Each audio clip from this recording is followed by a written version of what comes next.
எங்க ரமலான்ல உம்ரா செஞ்சா ஹஜ் செய்த நன்மையாகும்னு நபி ஸல்லல்லாஹு அலைஹி வஸல்லம் அவர்கள் சொல்லியிருக்காங்க. இந்த ரமலான்ல 2 பேரும் மட்டும் போயிட்டு வருவோமா? உன் பேச்சை மீறி நான் நடந்திருக்கேனா? இன்ஷா அல்லாஹ் போவோம் 2 பேரும். அம்மாவையும் உம்ரா செய்ய கூட்டிட்டு போத்தா, நியத்தோடவே வாழ்றேன் தா.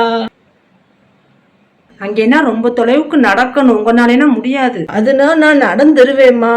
அது சரி, காசு வேணும்ல எல்லாரும் போறதுக்கு. நீங்க இருங்க, உங்களுக்காக நாங்க துவா செஞ்சுட்டு வர்றோம்.